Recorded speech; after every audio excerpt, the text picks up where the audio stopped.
Jadi abu dan jadi arang. Pada saat kita punya hasud, panas hati kita. Panas. Mang, handphone saya panas. Panas. Pas dilihat di dalamnya banyak emot api.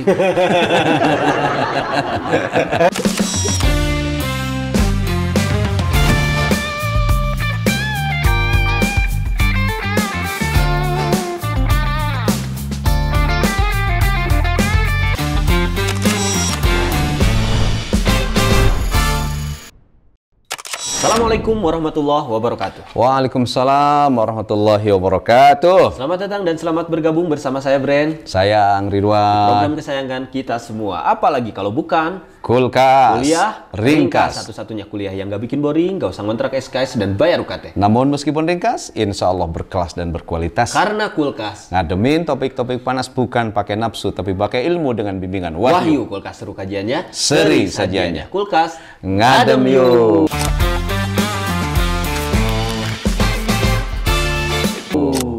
Oke Sobat Ngadem, Kulkas episode kali ini bekerja sama dengan Laboratorium Dakwah dan Komunikasi UIN Sunan Gunung Jati Bandung. Dan sekarang kita berada di ruangan guru besar yang estetik parah Pak Haji. Fakultas Dawin Bandung semakin smart. Semakin smart. Ngabret. Ngabret. Ini dikelilingi saya sama ruangan-ruangan guru-guru saya Pak Haji. Jadi hawa-hawa profesor ini ke saya nih. Dan kita ada calon profesor sekarang. Bu Marlida ikut mantau. Woi luar biasa. Dipantau langsung. Dipantau langsung. Calon profesor. Izin Bu di sini. Oke, nah terkait tema yang akan kita sampaikan untuk Sobat Ngadem semua sekarang Pak Hadian nih. Ini tentang toksik kadaluarsa. Nah tentu Pak Jiang punya catatan terkait toksik kadaluarsa ini dan kenapa tema ini diangkat? Silakan Pak Haji. Toksik, racun ya. Racun Pak Haji. Saya agak ragu Mang. Saya tidak yakin saat istri menjuduh kopi di cangkir antik pagi tadi itu bukan kopi. Saya curiga ia mencampuri dengan racun rindu dan senyum manisnya. Racun tikus. Karena lupa ngapus chat WhatsApp semalam. ini episode pesanan. Episode pesanan terus ya perasaan tiap Oke Mang, gini. Topik kita kali ini asli Mang, serem banget. Sesungguhnya lebih serem dari film KKN di Desa Penari. Lebih serem dari Pina Sebelum 7 Hari. Waduh. Lebih serem daripada film Trinil, Si Jin, Siksa Neraka, Pamali, dan film horor lainnya. Update Pak jangan film. Ngomong ketua film. Kan Rasulullah bersabda begini. Dari Abu Hurairah. Sayusibu ummati daul umam. Kata Rasulullah, akan menimpa, akan mewabah di umatku penyakit umat-umat terdahulu. Jadi umat-umat terdahulu yang jadi wabah itu akan menjangkit umat Rasulullah. Faqalu, sahabat itu bertanya, ya Rasulullah, wa madaul umam. Rasulullah SAW, apa penyakit umat-umat terdahulu itu? Rasulullah menjawab, pertama al-ashru, saling membanggakan diri, kata Rasulullah. Penyakit umat terdahulu itu kedua, wal batru, sombong dan merendahkan orang lain. Penyakit yang ketiga yang akan mewabah itu adalah wattakatsuru Mang, bermegah-megahan, bermewah-mewahan. Yang keempat adalah wattanajusu, yakni saling berlomba meninggikan harga sebagai kamuflase untuk mempengaruhi orang lain, untuk menipu orang lain, untuk mencurangi orang lain. Kemudian yang kelima yang gak kalah horor, wattabagudu, saling bermusuhan, punya karakter sentimental, saling membenci antara yang satu dengan yang lainnya. Dan Mang, penyakit horor berikutnya kata Rasul, wattahasudu, yakni saling mendengki. Gitu, saling membenci hatta yakunal baghyu, hingga mereka itu melampaui batas. Nah, penyakit umat terdahulu yang Nabi yakinkan menimpa umatnya itu, kalau saya bahasakan itu adalah toksik kadaluarsa. Disebut kadaluarsa kenapa? Karena penyakit umat terdahulu udah expire, tapi menjangkit, mewabah lagi di kita. Maka itu diibaratkan seperti racun kadaluarsa. Begini, kalau kamu mengkonsumsinya, selain akan tersiksa karena racunnya, kamu pun akan binasa karena kadaluarsanya. Kan horor. Sudah mah toksik, kadaluarsa itu ngepeknya lebih. Ini lebih horor daripada film Annabelle atau boneka Chucky. Waduh. Update film nih. Pak Haji nih, update film nih. Jadi gitu Pak Haji ya. Nah, berarti sekarang ke pertanyaan pertama Pak Haji. Racun yang pertama itu adalah membanggakan diri. Yang cenderung kepada tadi kufur nikmat, Pak Haji ya. Nah, ini berbahayanya seperti apa racun yang pertama ini Pak Haji? Begini Bang, kalau Amang terjebak al-ashru, membanggakan diri, maka hidup Amang itu akan berada pada lingkaran kupur terhadap nikmat. Oh. Saya ingin memulainya dari definisi apa nikmat itu. Ibnu Qayyim menyebut nikmat itu as-sana'u 'ala ni'ami, memuji atas nikmat. Jadi syukur nikmat itu as-sana'u 'ala ni'ami, memuji atas nikmat, wa mahabbatuhu, dan mencintai nikmat itu, wal amalu bi ta'ati, dan menggunakan nikmat itu untuk taat kepada Allah. Itu definisi itu nikmat. Definisi syukur nikmat. Contoh gini, Amang jadi dosen. Amang temuji ke Allah padahal Allah sudah menjadikan Amang jadi dosen. Betul. Terus Amang sudah jadi dosen, profesi dosennya tidak dicintai. Gitu. Kemudian setelah Amang jadi dosen, bukan taat kepada Allah, malah ba'idu minallah. Nah, itu namanya al-ashru.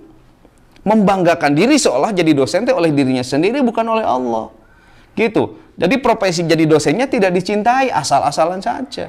Bahkan dari profesi dosen tidak sama sekali membawa Amang taat kepada Allah. Itu namanya kufur nikmat yang berasal dari al-ashru, membanggakan diri.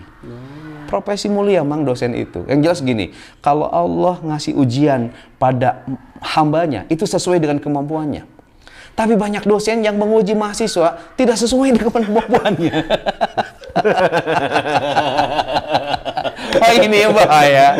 Saya nemu ada mahasiswa nangis di toilet pada saat saya mau ke toilet. Ngapain kamu laki-laki nangis? Puyeng tugas dosen itu. Kenapa numpuk pisan berhese?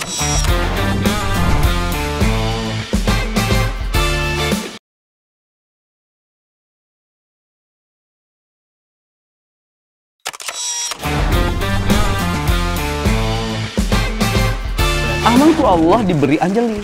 Ya. Gitu. Amang tuh memuji ke Allah yang ngasih pasangan hidup itu. Ya. Lalu setelah anjali hadir di hadapan Amang, Amang tidak mencintai sepenuh hati, tidak menyayangi sedalam jiwa, diacuhkan begitu saja. Bahkan kehadiran anjali tidak membuat Amang takut kepada Allah, tidak membuat Amang taat kepada Allah. Nah, padahal begitu banyak manusia patah hati yang oleh Allah tidak diberi pasangan hidupnya. Itu namanya al-ashru. Kufur nikmat. Terjebak membanggakan diri hingga bisa berdampak pada kupurnya nikmat. Oh. Kan banyak orang yang diberi talenta oleh Allah, ada orang yang diberi kemampuan main bola. Tidak memuji kepada Allah padahal Allah yang ngasih talenta itu. Asli, bahkan gara-gara main bolanya dia tidak taat kepada Allah. Iya. Banyak orang diberi kemampuan main musik, itu talenta dari Allah. Dia tidak memuji kepada Allah yang ngasih talenta itu. Bahkan musiknya justru dibawa untuk berbuat sesuatu yang dilarang oleh Allah. Betul. Nah, itu namanya al-ashru. Ashru. Nah, Mang, segala bentuk kemaksiatan yang datang dari al-ashru itu bagian dari kufur terhadap nikmat. Begini, saya punya catatan. Ibnu Qayyim berkata lagi, annal ma'ashi kullaha, seluruh kemaksiatan itu min nau'il kupril asghar, itu bagian dari kufur yang kecil. Siapa saja yang berbuat maksiat itu kufur, meskipun kufurnya kufur kecil. Fa innaha diddus syukri, sebab Mang bertolak belakang dengan syukur. Nah, alladzi huwal amalu bi taati, karena bersyukur adalah beramal dengan ketaatan. Bersyukur itu adalah taat untuk beramal kepada Allah Subhanahu wa taala. Jadi begini, ketika kita memiliki al-ashru, gitu ya, kita membanggakan diri maka efeknya kita akan kufur nikmat. Buah dari kufur nikmat kita akan maksiat. Nah, ini seremnya al-ashru ini di sini. Ini penyakit umat terdahulu yang menimpa, kata Rasulullah, pada umatnya hari ini. Toxic level pertama. Membanggakan diri yang cenderung kepada kufur nikmat. Dan ke bawahnya tadi kufur asgor, Pak Haji. Iya, kafir kecil. Asgor juga tapi kufur. Oke. Nah, ini varian lain, Pak Haji, terkait tadi kan membanggakan diri, sekarang somse, Pak Haji. Sombong gitu ya, mempunyai sifat sombong gitu. Nah, ini toksik yang kedua ini seperti apa bahayanya, Pak Haji? Wal batru itu racun yang kedua ya. Tapi memang kata umi-umi ya, sesungguhnya madu dan racun itu sama. Terutama bagi umi yang dipoligami. Kenapa? Sebab di madu itu pahitnya sama dengan di racun. Racun kedua dari umat manusia terdahulu yang menimpa umat Kangjeng Nabi hari ini, wal batru, sombong dengan merendahkan orang lain. Ada juga yang mengartikan menyalahgunakan nikmat yang Allah berikan. Menyalahgunakan nikmat. Nah, Rasulullah kan bersabda, al-kibru batrul haqqi wa ghamdun nas. Sombong itu adalah menolak kebenaran dan meremehkan manusia. Jadi mang gini ya, orang yang al-batru, orang yang sombong itu adalah mereka yang berdiri di atas gunung melihat orang lain di bawahnya itu kecil. Padahal dia tidak sadar bahwa yang di bawah melihat dia yang di atas juga kecil. Sama kan kayak gitu. Contoh ya, ada orang yang sombong itu, saya suka sebel kalau baca story mantan yang sombong itu. Waduh. Dia story mantan gimana nih, Pak Haji? Dia dipoto mesra sama pacarnya itu. Lalu captionnya itu, malaikat saja cemburu melihat kita, apalagi kamu, pret, kata saya. Strawberry dimakan lintah. Sorry, gua pingin muntah. Sombong. Contoh lain, Mang. Al-Batru itu, Allah menganugerahi kamu ganteng. Amin. Ganteng ya, gajah tenggelam. Atau kamu cakep ya, kayak cacing kepanasan. Jangan. Lalu sombong dengan mendeklar bahwa engkau sebagai ketua komunitas Delta, deretan laki-laki tampan. Kemudian menghina dan merendahkan orang lain, itu adalah al-batru. Contoh lain begini, Mang ya. Kamu lulus jadi ASN. Karena punya modal, mom di dalam. Atau punya ordal. Orang dalam. Atau juga punya omdal, om yang di dalam. Sekarang mah kamu punya kadal, kakak yang di dalam. Bahaya, jauh di kamar. Atau kamu punya sendal, seseorang yang di dalam. Lalu kamu angkuh karena sudah lulus jadi PNS. Setelah itu kamu menghina orang lain yang tunawisma, ya, yang tidak dapat pekerjaan dengan disebut PKS. PKS? Pelamar kerja selamanya. Atau ada yang nyebut juga SPBU. Sarjana penganggur berat utama. Waduh. Dan sejumlah stigma lain pada orang yang tidak beruntung, itu al-batru. Kamu sombong dengan apa yang kamu raih hari ini, lalu merendahkan orang lain. Cenderung merendahkan orang lain. Itu toksik yang sudah mencelakakan umat-umat terdahulu, kata Rasulullah SAW. Bang, begini, kenapa tidak boleh al-batru? Sebab kata Rasulullah, la yadkhulul jannata, tidak akan masuk surga mangkana fi qalbihi misqalu dzarratin min kibrin. Mereka yang ada sedikit saja ada takabur, ada kesombongan, ada al-batru, ya. Jangan pandang rendah orang lain, karena suatu saat dia bangkit pada posisi kamu sedang rebah, bisa jadi kayak gitu. Nanti kamu yang roboh, yang rebah, ya. Tidak hanya rebah, tapi juga roboh. Suatu saat kita akan seperti itu. Maka hari ini jangan sekali-kali kita merendahkan orang lain. Nah, merendahkan orang lain itu adalah karakter umat terdahulu, penyakit umat terdahulu yang kata Rasulullah menimpa umat hari ini. Toksik kadaluarsa nomor 2 Pak Haji, ternyata sombong itu. Ini variannya lagi Pak Haji nih, terkait toksik yang kadaluarsa ini adalah bermegah-megahan, bermewah-mewahan, crazy rich party tiap malam Pak Haji. Atau pokoknya glamor Pak Haji. Gimana nih Pak Haji? Ini at-takasur disebutnya. At-takasur. At-takasur, bermegah-megahan. At-takasur itu bangga dengan banyak harta. Betul. Bangga dengan kemewahan, bangga dengan perhiasan. Ya, punya perhiasan ibu-ibu dari sini sampai sini. Yeah. Oh, ketika qasidah teh perdamaian. Sampai nggak bisa dilipat. Sampai beli sayur juga gini. Mang, ini kangkung berapa? Gonjreng gelangnya itu permegah-megahan. Ya. Cek si Mang 10.000, kuntun aya emas. Sama. juga.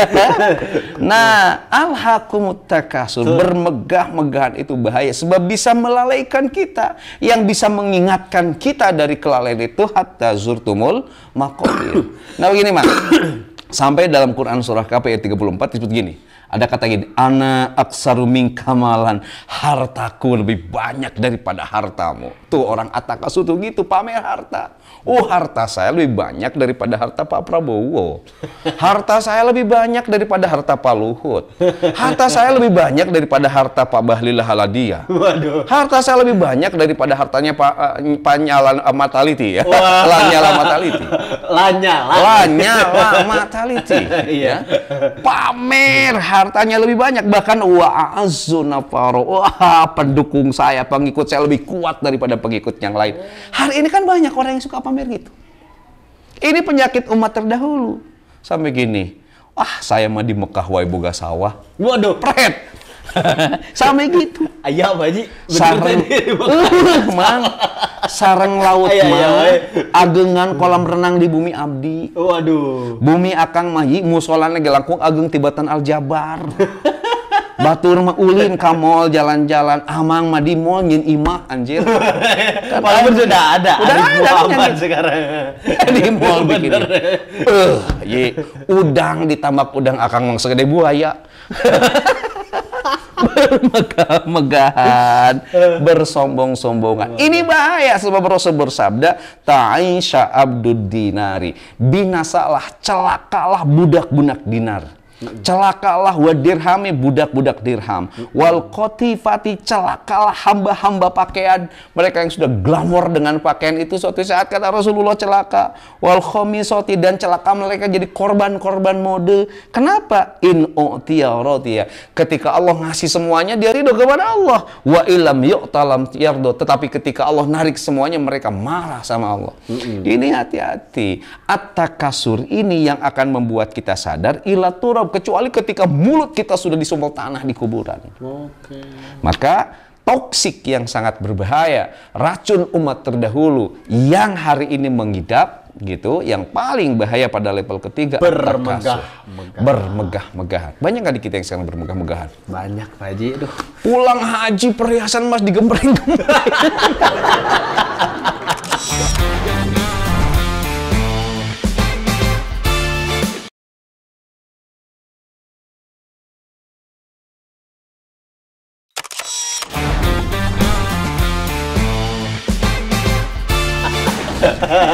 Smartphone nggak termasuk smartphone. Enggak itu. Bukan bermegah-megahan. Kalau gitu siapa tahu disedekahkan. Pasti. Oke Pak Jaang, berarti gitu ya, bermegah-megahan, toksik yang kadaluarsa level ketiga. Sekarang ada level keempatnya Pak Haji, at-tanajusu. Oke. Nah ini apa maksudnya at-tanajusu ini? Tanajus itu ada 3 makna. Pertama, tanajus itu saling berlomba meninggikan status. Kan berlomba sekarang meninggikan status. Tinggi-tinggian status. Tapi tujuannya untuk kamuflase, supaya bisa mempengaruhi, supaya bisa mengelabui, supaya bisa menipu, bahkan supaya bisa menakut-nakuti orang lain. Itu tanazus. Wajahnya alim, perilakunya zolim. Waduh. Pakaiannya ustadz, kelakuannya bangsat. Waduh. Wajahnya pemborong, kelakuannya garong. Nah itu tanazus. Banyak mang di kita hari ini. Tukang nyari gara-gara, ngaku tentara. Punya anak 5, ngaku jejaka. Pengangguran liur, ngaku lawyer. Orang malas, ngaku ketua ormas. Padahal doma, ngaku singa. Aslina ucing, ngaku macan. Padahal cak-cak, tapi ngaku buaya. Nah ini namanya tanajus. Berlomba-lomba meningkatkan status, tapi untuk mengelabui orang lain. Tanajus ini. Yang kedua, mana tanajus itu? Berlaku curang dalam bisnis. Dari perilaku umat terdahulu yang membinasakan itu, kata Rasulullah, banyak yang curang dalam bisnis. Baik dalam timbangan, dalam isi maupun dalam ukuran. Judulnya gas melon 3 kilo, tapi nangan 2 kilo. Karena dibangai nair cai gas Ismea kan kayak gitu. Ngomong bahan ini panjangnya 2 meter, pas diukur sampai meter 70. Nu pusing meuli beas ngomong, beas ngagiling anyar, pas dibuka kawak. Kan ini nipu. Banyak itu curang. Alasan mereka nggak curang nggak menang, nggak curang nggak untung. Curang saja untung, kemudian menjujur. Ini penyakit umat terdahulu, tanajus. Kain ngakuna katun Pak Haji pada pasti sol. Aduh goreng, sarung alus pas dipakai ngeper. Itu online Pak Haji. Dia datang, aduh astagfirullah. Nah, para pebisnis online yang seringkali melakukan aksi tipu-tipu itu akan membinasakan kamu. Sebagaimana binasanya umat terdahulu. Kenapa cara umat terdahulu dipakai lagi padahal sudah membinasakan? Yang ketiga yang bahaya, tanajus itu diantaranya merebut perempuan yang sudah dilamar orang lain dengan iming-iming mahar yang lebih gede. Waduh, nah ini nih. Atau juga merebut pasangan sah orang lain dengan iming-iming kebahagiaan. Nah, pelakor dan pebinor itu adalah tanajus. Penyakit manusia terdahulu yang sudah membinasakan mereka digali lagi, dipakai lagi hari ini. Oh, jadi pelakor sama pebinor itu tanajus. Tanajus juga itu masuk kategori itu. Karena sama dengan memberi melamar lamaran orang lain dengan judul mahar yang lebih gede lagi. Nah, ini bahaya, Mang ya. Ini toksik kadaluarsa. Selain akan terbunuh karena racunnya, kita pun akan binasa karena kadaluarsanya. Tanajus. Tanajus. Nah, setelah tanajus, Pak Haji, ada wattabaghadu. Oke. Ini maksudnya apa, Pak Haji? Tabaghad itu bermusuhan, sentimental. Oh, sentimen. Ya, konfliktual. Kadang ya tabaghud itu ya playing victim lah kayak gitu kalau sekarang. Banyak yang kayak gitu. Ini racun kadaluarsa yang benar-benar berbahaya. Kenapa? Sebab tabaghud itu memang akan mengabadikan potensi konflik, dan ujung dari konflik itu adalah kerusakan dalam hidup. Ada cerita, Mang, ada suami mau mati. Ngomong sama istrinya, "Mah, aku mau wasiat. Tolong lakukan wasiat ini." Apa ya? Bila aku mati, tolong nanti Mama menikah lagi dengan si Joni. Kata istrinya, kan si Joni itu musuh berat ayah.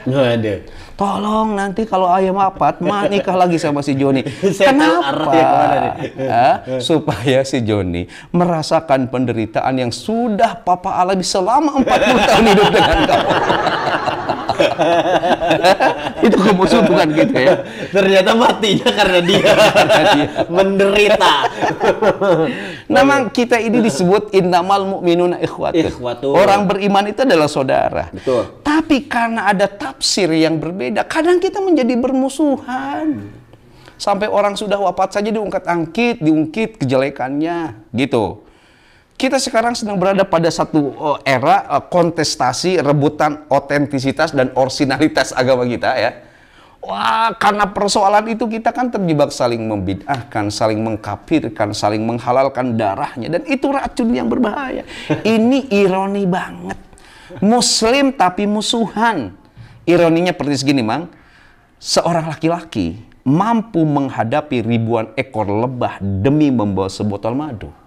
Tapi seorang laki-laki tidak mampu menghadapi seorang istri demi membawa pulang seorang madu ke rumahnya.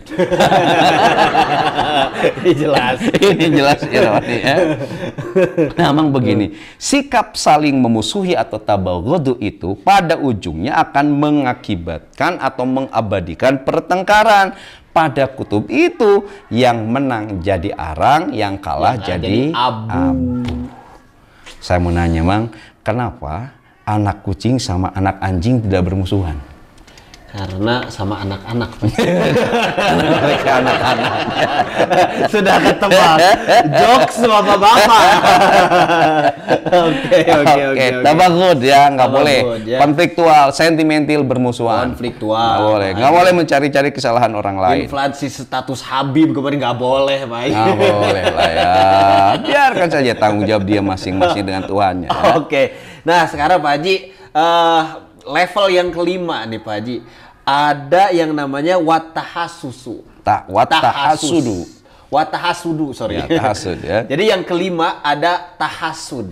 Nah ini maksudnya apa Pak Haji tahasud? Hasud itu saling dengki. Hasud itu tidak senang atas capaian kebaikan yang diraih oleh orang lain. Ini bahaya, kata Rasul, iyyakum wal hasada. Jauhilah dirimu dari hasud. Kenapa? Fa innal hasada ya'kulul hasanati. Sebab hasud itu akan membakar, akan memakan kebaikan, kama ta'kulun narul khotoba, seperti api yang membakar kayu bakar. Jadi kita harus jauh dari hasud, harus jauh dari iri dengki. Sebab kenapa? Kedengkian itu seperti api, menyala abangku. Gitu. Dan itu akan seperti api yang membakar kayu bakar, habis semua kebaikan kita. Jadi abu dan jadi arang. Pada saat kita punya hasud, panas hati kita. Panas. Mang, handphone saya panas. Pas Karena dilihat di dalamnya banyak emot api.